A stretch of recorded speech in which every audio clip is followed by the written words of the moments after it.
రెండవ ప్రధాన పంట ఈ యొక్క వేరుశనగ పంట. వేరుశనగ కొంత పూత దశలో ఉంది, అది రబీ కాలంలో వేసింది. అదేవిధంగా ఇప్పుడు వేయబోయే అవకాశం కూడా ఉంది. ముఖ్యంగా ఈ ఫిబ్రవరి 15 వరకు వేసుకునే అవకాశం ఉంది కాబట్టి వాటిల్లో మరి వేసుకునే వాళ్ళు ఇంకా టైం ఉంది కాబట్టి ముఖ్యంగా తెగుళ్ళ మందుతోటి, పురుగు మందుతోటి, రైజోబియం కల్చర్ తోటి విత్తన శుద్ధి చేసుకోవాలా.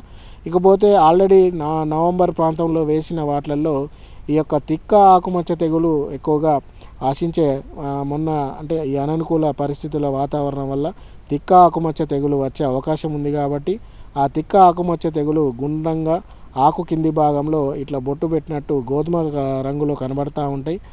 అవి గమనించిన వెంటనే ఈ యొక్క కార్బండిజిమ్ 1 గ్రాము లేదా మ్యాంకోజెబ్ 2 గ్రాములు లేదా హెగ్జాకొనజోల్ 2 మిల్లీలీటరు లేదా ప్రాపికొనజోల్ 1 మిల్లీలీటరు లీటర్ నీటికి కలుపుకొని పిచికారి చేసుకుంటే ఆ యొక్క ఆకుమచ్చ తెగుల్ని వేరుశనగలో నివారించుకోవచ్చు. ఇకపోతే రాబో కాలంలో ఈ యొక్క కొంచెం ఉష్ణోగ్రతలు పెరుగుతూ ఉంటాయి ఫిబ్రవరిలో.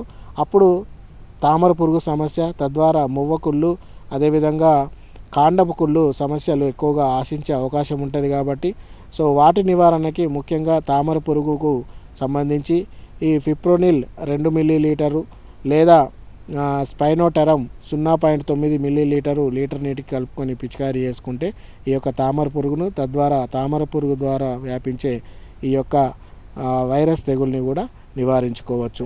ధాన్యాలలో మొక్కజొన్న అనేది సుమారుగా 2,10,000 ఎకరాలలో సాగవుతూ ఉంది. ఇంకా కొంత విస్తీర్ణము మొక్కజొన్నది పెరిగే అవకాశం ఉంది కాబట్టి ముఖ్యంగా మరి మొక్కజొన్నలో గత 3-4 సంవత్సరాల నుంచి నష్టపరిచే పురుగు ఈ యొక్క కత్తెర పురుగు. కాబట్టి కత్తెర పురుగుని కూడా ఖచ్చితంగా రైతులందరూ దృష్టి సాధించి ముఖ్యంగా వాటిలో కూడా సమగ్ర సస్యరక్షణ పద్ధతులైనటువంటి ఈ యొక్క లింగాకర్షక బుట్టలు ఎకరానికి 4 పెట్టుకోవడము, అదేవిధంగా రాత్రిపూట 8 నుంచి 11 మధ్యలో ఈ యొక్క గట్ల పొంటి మంటలు పెట్టడము, లేదా సోలార్ లైట్ ట్రాప్స్ కూడా అవైలబుల్ ఉన్నాయి కాబట్టి 2.5 ఎకరాలకు 1 పెట్టుకోవడము. అదేవిధంగా ముఖ్యంగా ఈ కత్తెర పురుగు సంబంధించి ఈ యొక్క దీనికి గుడ్లు పెట్టే గుణం ఎక్కువ ఉంటుంది. అదేవిధంగా దాని పిల్ల పురుగులు కూడా చాలా వరకు ఆ ఆకుల్ని తినే గుణము మిగతా లద్దె పురుగుల కంటే ఎక్కువ ఉంటుంది కాబట్టి, అదేవిధంగా ఇది సుడులలో పోయి దాని జీవిత చక్రాన్ని కొనసాగిస్తుంది కాబట్టి వేరే లద్దె పురుగుల లెక్క కాకుండా ఈ సుడులల్లోనే పిచికారీ చేసినట్లయితే ఈ యొక్క కత్తెర పురుగు అనేది ఎక్కువగా కంట్రోల్ అయ్యే అవకాశం ఉంటుంది.